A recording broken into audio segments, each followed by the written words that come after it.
Olá, pessoal! Vamos falar agora um pouco sobre as nossas mitzvot, todas as leis, as regras, os mandamentos que a gente tem na nossa Torá. O que é mitzvah?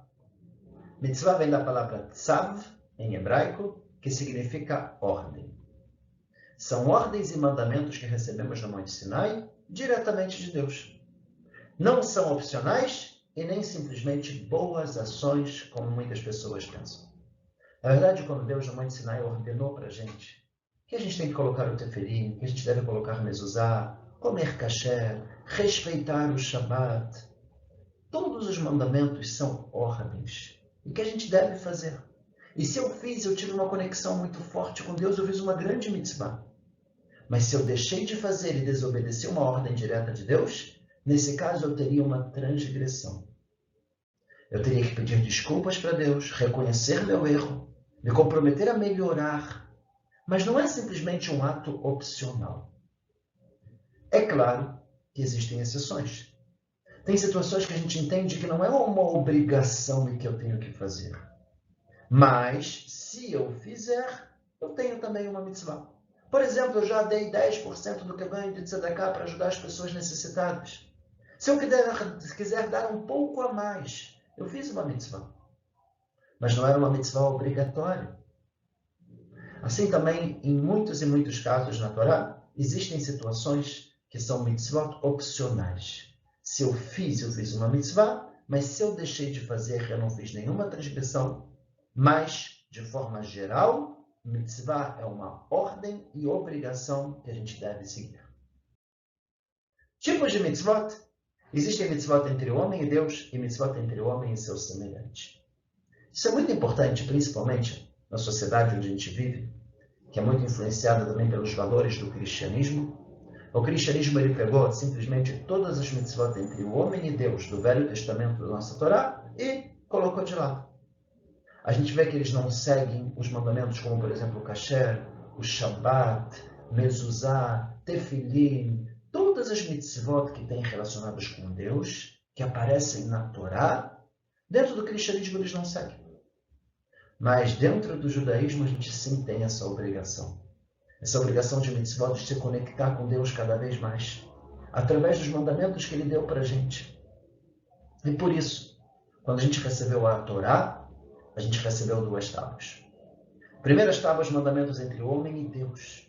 Segundas tábuas, mandamentos entre o homem e seu semelhante. E os dois são muito importantes.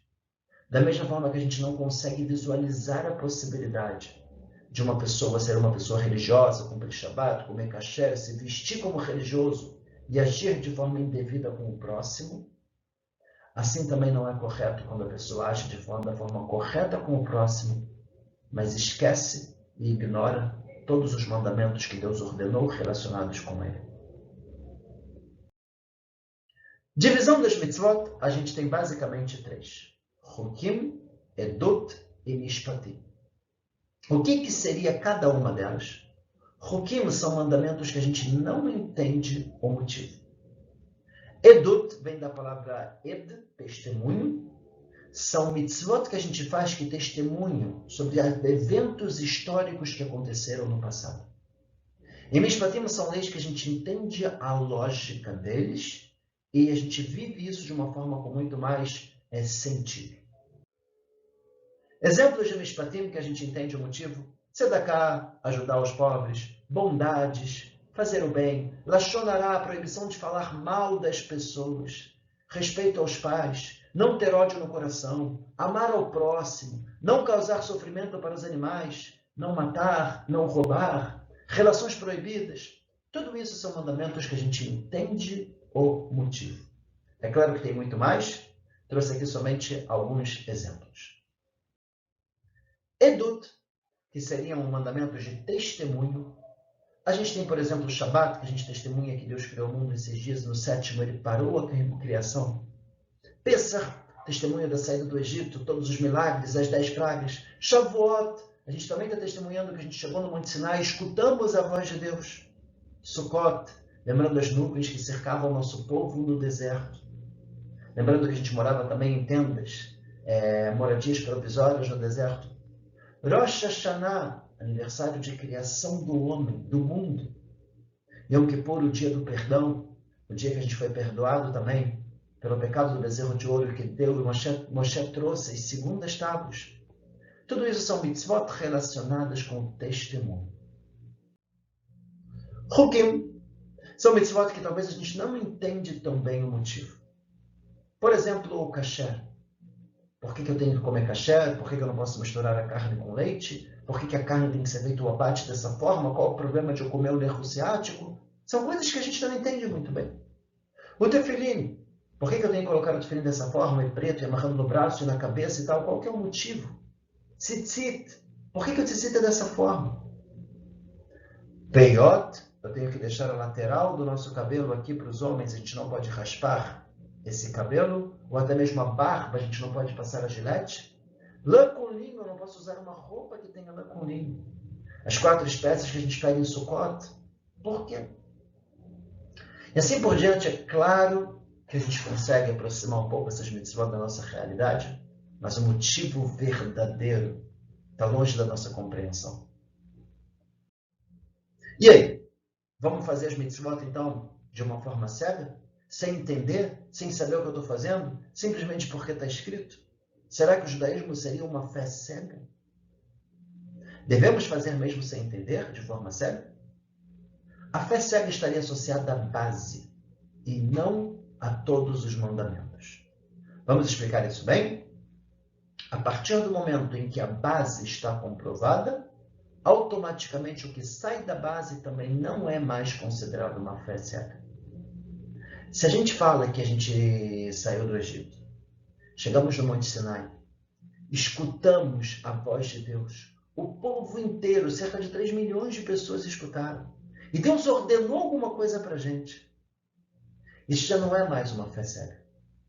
Por mais que talvez eu não entenda esse mandamento, mas eu sei que ele veio de Deus. Não foi somente uma pessoa que falou, não foi Moshe que inventou. A gente escutou a voz de Deus no Monte Sinai. Tanto Deus falando conosco, como a gente escutou Deus falando com Moshe. Assim aparece na Torá. E se a gente entende que isso é a verdade, e que Deus nos disse, e que a Torá é de Deus, isso já não é mais considerado uma fé cega. A fé cega é eu fazer simplesmente porque uma pessoa disse.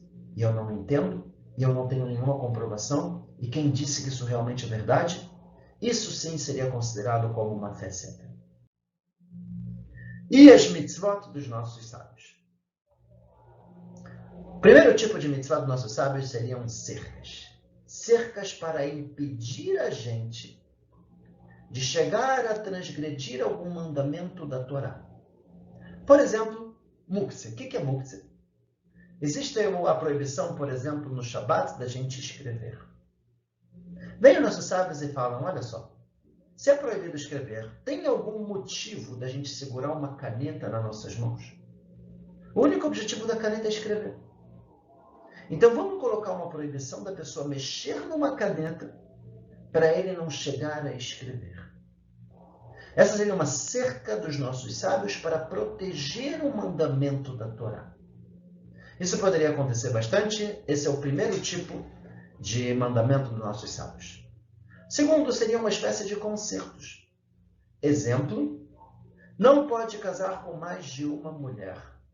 É um concerto dos nossos sábios. O que quer dizer exatamente isso? Pela Torá, a gente poderia casar com uma mulher ou com mais de uma mulher. Qual é o motivo disso? O motivo disso é simples. A maioria dos homens foram jogados no Nilo, no Egito. Tinham muito mais mulheres do que homens. De acordo com o costume da época, cada homem estava casado com várias mulheres. E assim a gente saiu do Egito para receber a Torá. Se Deus naquele momento falasse que cada homem só pode casar com uma única mulher, teria destruição de muitas famílias e muitos casamentos. Uma vez que Deus não queria essa tristeza no dia do recebimento da Torá, ele colocou nas mãos dos sábios proibirem futuramente. O que seria essa proibição? Estaria mudando a Torá? Não. Pela Torá, a pessoa pode casar com uma mulher ou poderia casar com mais de uma mulher. Os nossos sábios estariam simplesmente direcionando. Faz como a Torá ordena, mas somente com uma mulher. Isso seria uma espécie de concerto que Deus colocou nas mãos dos sábios mexerem, direcionarem determinados mandamentos de acordo com a geração. Isso realmente foi o que aconteceu. Hoje seria 100% proibido um homem casar com mais de uma mulher. Vale lembrar que eles nunca podem fazer um concerto que vá contra o mandamento da Torá. Terceiro tipo de mandamento dos nossos sábios a gente chama de mitzvot. Mitzvot dos nossos sábios. Por exemplo, Purim, Hanukkah, são festas que vieram depois do recebimento da Torá. Purim na época dos persas, Hanukkah na época dos gregos. E nossos sábios fizeram sim mitzvot relacionadas a essas festas. Mas não é um acréscimo sobre a Torá, uma vez que são mitzvot dos sábios e não mitzvot da Torá. Netilat Yadayim, por exemplo, também é um decreto dos nossos sábios, e assim também temos muitas outras mitzvot que vêm dos nossos sábios. Não acrescentar e nem retirar. Sefer Devarim, na Torá, aparece: não acrescentem sobre o que ordenei a vocês e nem diminuam. Motivos por que eu não posso mexer em nada dos mandamentos da Torá? Primeiro motivo, Deus está acima do tempo e já sabia o futuro. Não adianta eu querer agora atualizar a Torá, porque a Torá foi dada no momento. Se Deus soubesse como seria hoje, não. Deus já sabia como seria hoje. E a Torá, quando Deus deu para sempre. E se Ele quisesse que a Torá fosse atualizada, Ele escreveria isso na Torá. E muito pelo contrário, Deus escreve: não acrescentem e não diminuam. Segundo motivo, a Torá deixaria de ser divina. A partir do momento que o ser humano mexe na Torá, acrescenta e tira e muda e faz, a Torá já é humana. E a gente deixaria de ser uma coisa que veio de Deus. E se a Torá é humana, por que aquela pessoa que falou dessa forma, ele sabe mais do que eu? Talvez eu acho diferente, ou talvez eu poderia pensar diferente. E aí já não é mais uma lei, acaba sendo uma interpretação individual de cada um, e cada um faz o que quer. O motivo das mitzvot. Sabemos os motivos. Tratado de Sanedrin, Talmud, fala que Hashem revelou o motivo de 2 mitzvot. E o mais sábio dos homens errou por causa do motivo.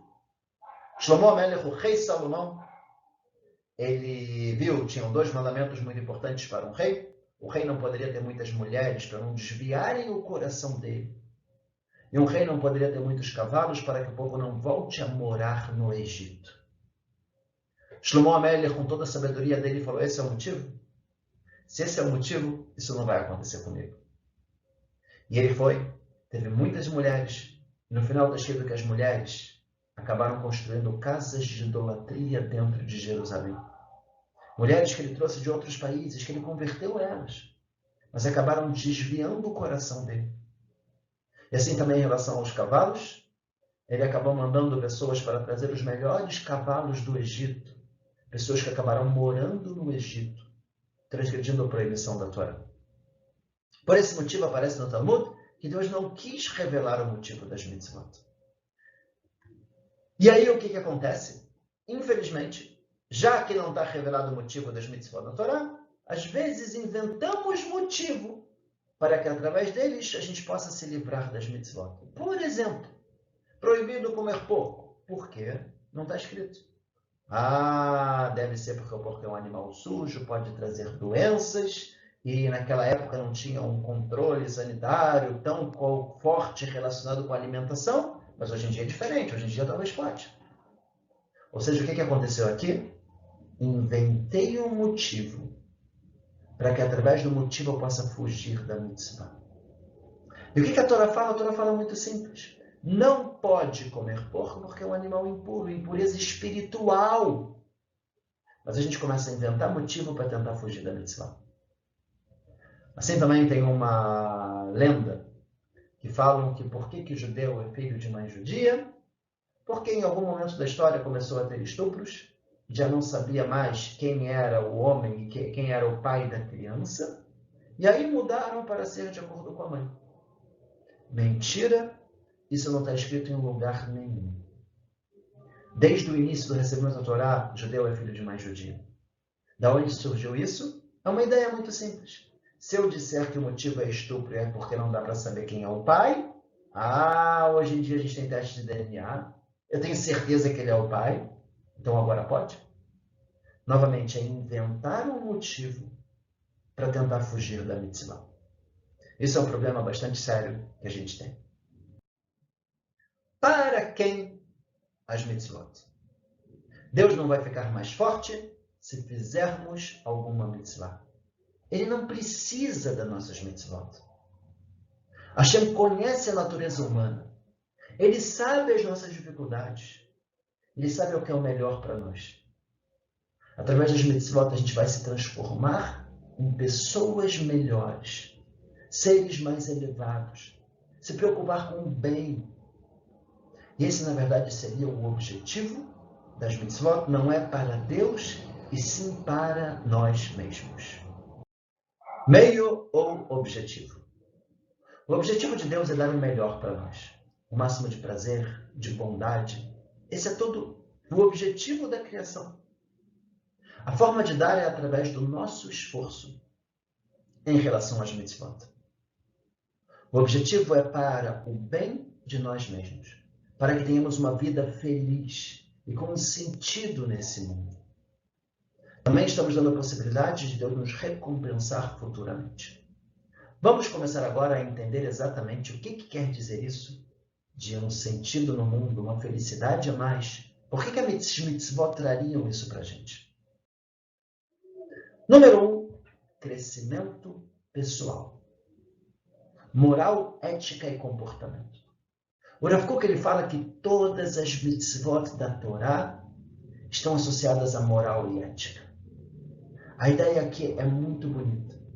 Tanto as mitzvot relacionadas com o ser humano, que a gente vê claramente uma moral e ética num nível muito elevado, mas mitzvot também relacionadas com Deus, que vem trazer também uma humildade nos nossos corações, o sentimento de saber agradecer por tudo que Deus faz também para a gente. Todas as mitzvot estão associadas à moral e ética. E a ideia é muito simples. Atrás dos atos vem os corações. Como assim? Se a gente esperar a gente ter o sentimento de bondade no coração para ajudar as pessoas, pode ser que a gente nunca vai ajudar. Se eu esperar eu estar morrendo de vontade de ir visitar um doente, pode ser que eu não vou ir. A Torá fala uma ideia incrível. Atrás dos atos vai os corações. Eu primeiro preciso fazer para depois eu sentir.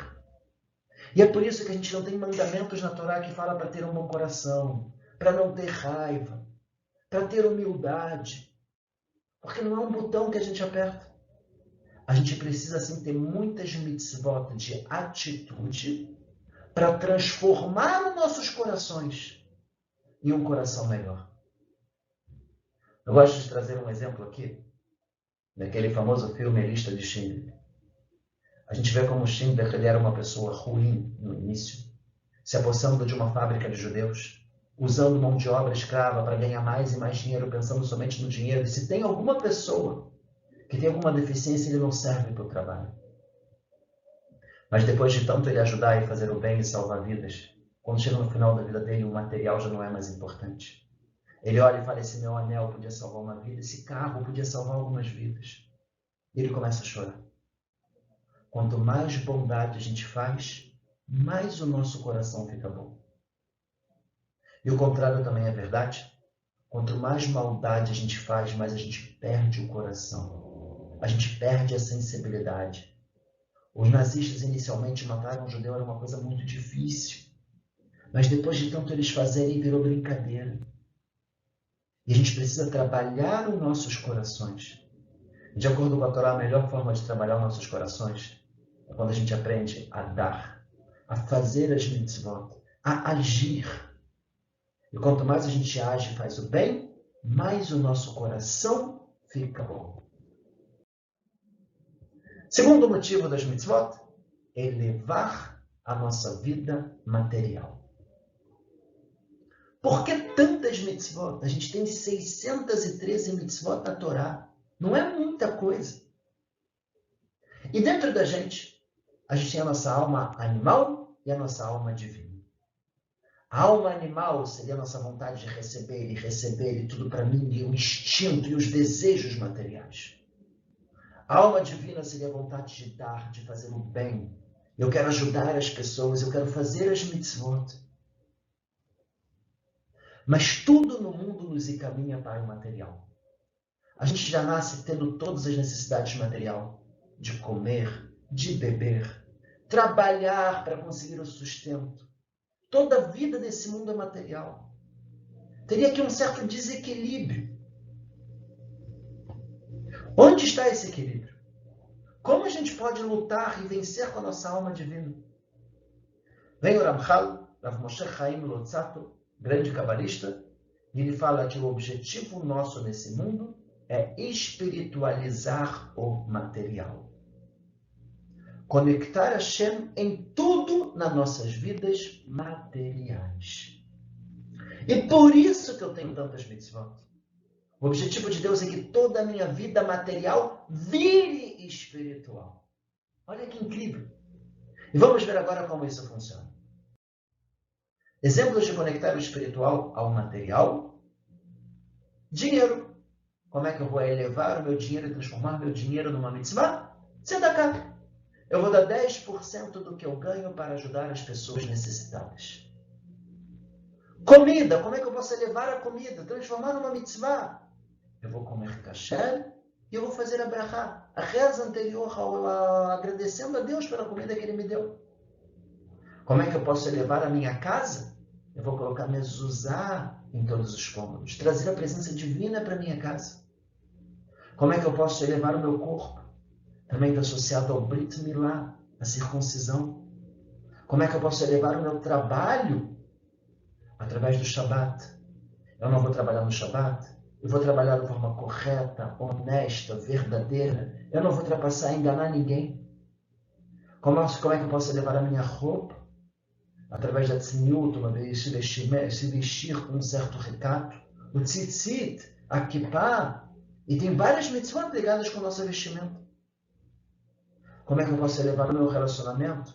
Através do casamento, através do mikve, pureza familiar. Tem mitzvot associadas a tudo nas nossas vidas. Até mesmo me vestir. O correto é eu colocar primeiro o sapato direito, depois o sapato esquerdo. Eu vou fazer exercício físico, vou malhar na academia, mitzvah. Eu vou estar cuidando da minha saúde.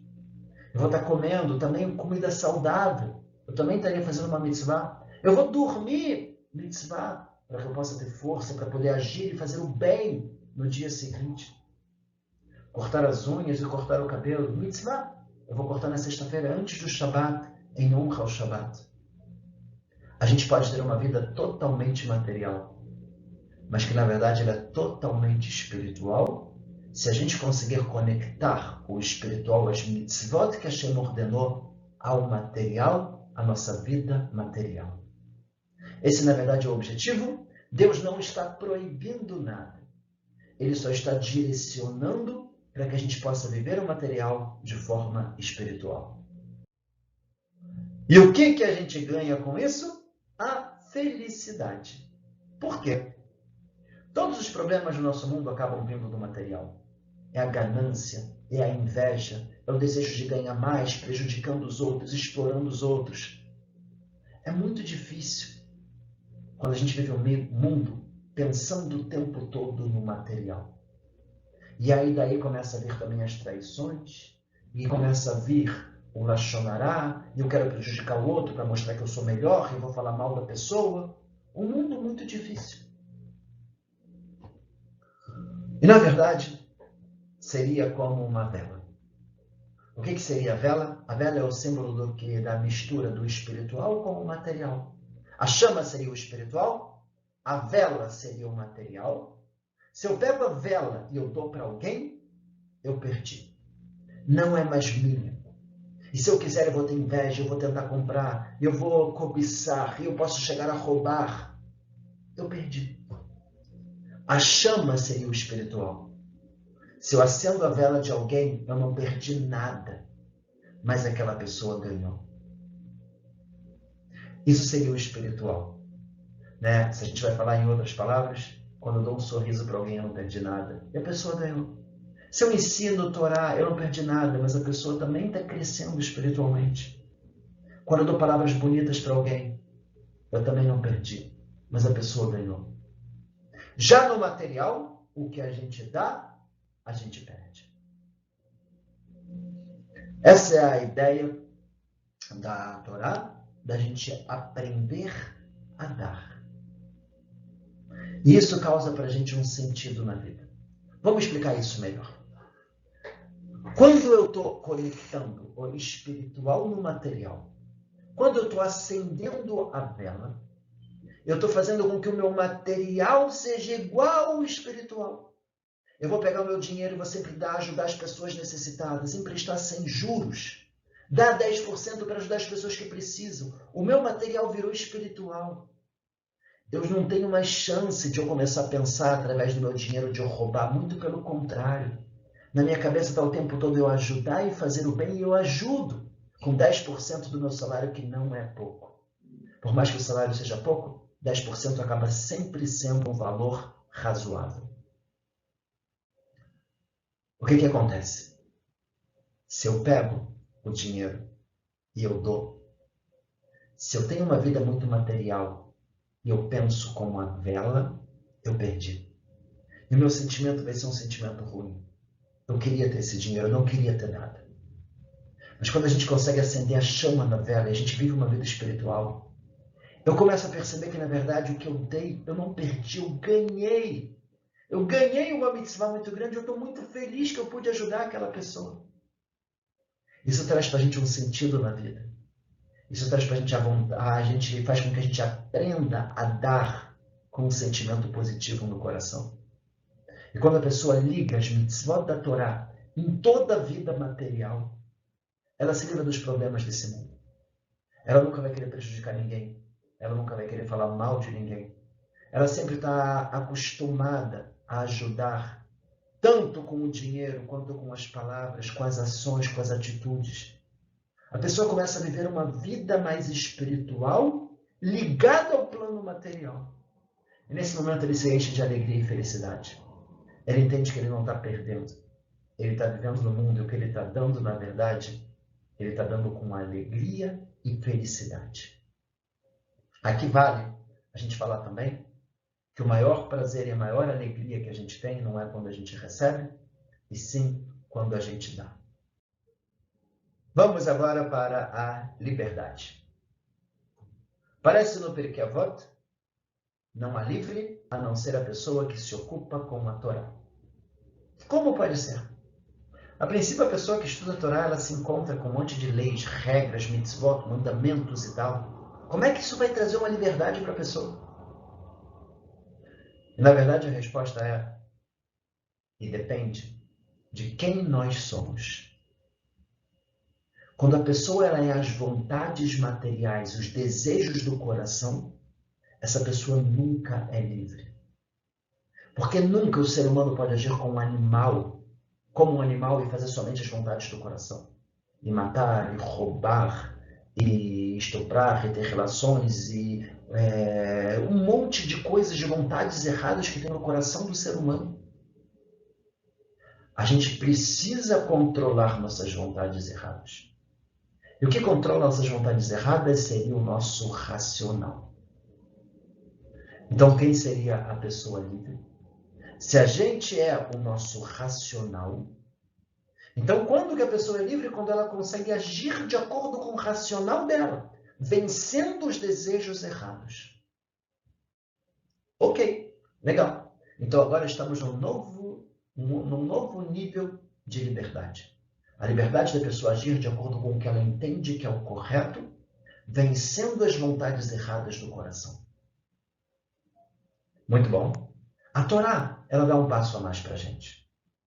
A pessoa não é livre quando ela segue o racional dela. Porque a gente também não é o nosso racional. Nós somos a nossa alma. E a gente só é livre quando a gente consegue seguir o que a nossa alma quer nesse mundo. E só nesse momento a alma vai se encher de alegria e felicidade. Isso vai transbordar também para o nosso corpo e a nossa vida material. E por isso, quando a pessoa é livre, quando ela consegue seguir o que a alma dela quer.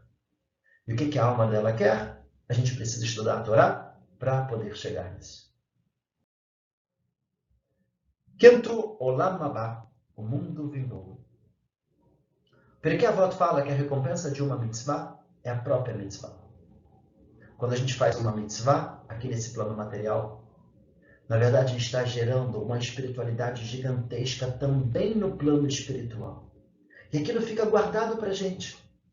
Até o momento que a gente vai sair desse mundo e ter um prazer absurdo com todas as coisas boas que a gente fez no plano material. Isso está escrito também no Perkei Avot, que quando a gente faz uma mitzvah, a gente cria um anjo. O anjo seria justamente isso, uma força espiritual, né, que vai levar uma espiritualidade para o plano espiritual e vai guardar a gente lá até a gente sair desse mundo. E por isso, no Tratado de Brachot está escrito que nós somos chamados de construtores. O nosso mundo vindouro ele não está pronto, não é um lugar pronto, e sim é um lugar que a gente constrói durante as nossas vidas, conforme as nossas atitudes corretas, conforme as mitzvot que a gente vai cumprindo. 5 formas de cumprir a Torá. Primeira forma, que é a forma errada, é quando a pessoa fala, eu farei as mitzvot se eu entender e concordar. Isso chega a ser um pouco de orgulho. Quem somos nós para concordar ou não com Deus? Se Deus ordenou, e a gente sabe que isso é verdade, e a gente recebeu isso na Torá no Monte Sinai, quem somos nós para falar, calma aí, se eu concordar eu faço, se não, eu não faço? Segundo nível, a gente chegou no Monte Sinai, quando começou toda aquela revelação no Monte Sinai, a gente falou tudo o que Deus falar eu faço. Eu estou vendo a verdade, claro, tudo. A gente basicamente perdeu o livre-arbítrio. Terceiro nível, famoso Na'aseh Venishma, farei e ouvirei. Eu vou fazer, mas eu também quero aprender, eu também quero estudar. Eu quero entender o motivo, mas eu vou fazer. E o quarto nível, que é o nível mais forte, e o mais bonito, a gente chegou antes da entrada na terra de Israel, a gente falou exatamente o contrário, ouvirei e farei. É óbvio que eu vou fazer, se Deus ordenou, não tem motivo de não cumprir os mandamentos da Torá. Mas eu quero escutar, eu quero entender, para que eu possa fazer da melhor forma possível. Aqui eu acho que entra uma ideia muito bonita. Sempre que a gente vê alguma coisa na Torá, a gente nunca deve falar, isso eu não concordo. O que a gente deve falar é, isso eu não entendo. Pode ser que é um pouco complicado, está um pouco longe do meu entendimento, mas se Deus ordenou, tem alguma lógica aí por trás. Qual que é a lógica? Eu não sei, eu não entendo. Eu vou tentar buscar, eu vou tentar perguntar, mas a gente nunca deve dizer eu não concordo ou eu acho errado. Quem somos nós para concordar ou não com Deus? Para finalizar, a gente deve sentir para fazer alguma mitzvah ou a gente deve fazer para sentir? Todos os inícios são difíceis. Qualquer mitzvah que a gente vai começar a fazer, não pensem que é fácil. Eu vou começar a comer kasher. Parei de comer em todos os lugares. É fácil? Não é fácil. É sempre difícil a gente mudar uma rotina e mudar coisas que a gente gostava e tinha prazer com isso. E por isso todos os inícios são difíceis. E aqui vem uma ideia muito interessante. Aonde está a nossa batalha?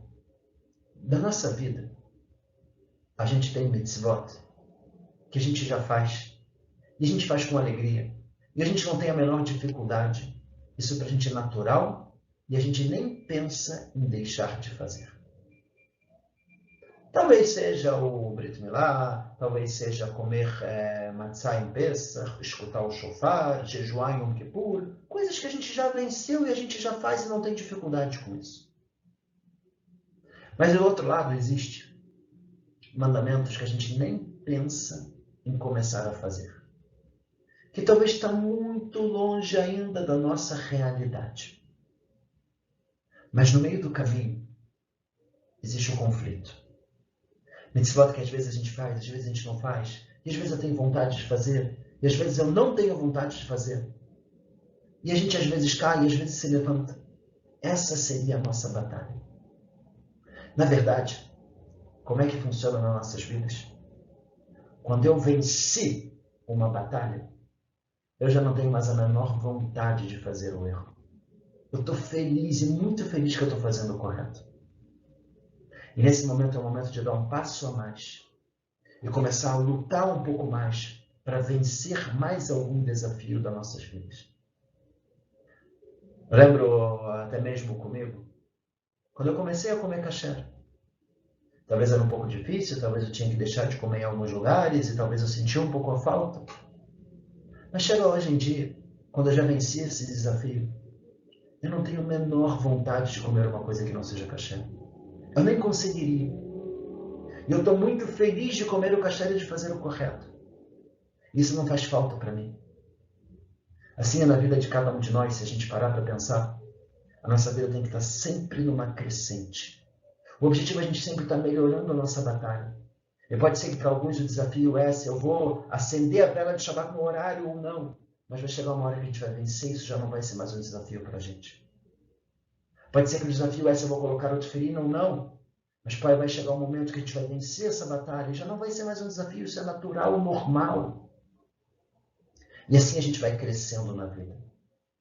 Uma vez que todos os inícios são difíceis, se eu esperar, eu sentir e estar feliz para eu poder dar o primeiro passo, eu nunca vou dar o primeiro passo. A ideia é a gente entender racionalmente que esse é o correto. A gente dá esse passo. A gente venceu o desafio. E no início pode ser um pouco difícil, mas depois a gente se enche de alegria e felicidade que eu estou fazendo o correto. Queria finalizar com uma frase que eu acho muito importante. No judaísmo, nada é 8 ou 80. O que eu puder fazer é ótimo. E um passo atrás do outro. Uma mitzvah atrás de outra. E mesmo se eu não conseguir fazer completo, eu faço o que eu posso. E mesmo se eu cair e acabei fazendo alguma coisa errada, a partir daqui eu vou tentar melhorar, mudar. Se eu acabei comendo em Yom Kippur sem querer, esqueci. A gente não fala que acabou. A partir desse momento a gente para. Se eu estava respeitando o Shabbat e acabei caindo, não tem problema. Agora levanta. Não vamos cair novamente. É dessa forma que a gente vai lutando, construindo o nosso judaísmo, conectando Deus nas nossas vidas materiais, se espiritualizando, fazendo com que todas as mitzvot nos transformem em pessoas melhores. Esse é o nosso objetivo e para isso que Deus ordenou as mitzvot, para o nosso bem, para o nosso crescimento espiritual, para que a gente possa ser pessoas melhores e viver uma vida com um verdadeiro significado.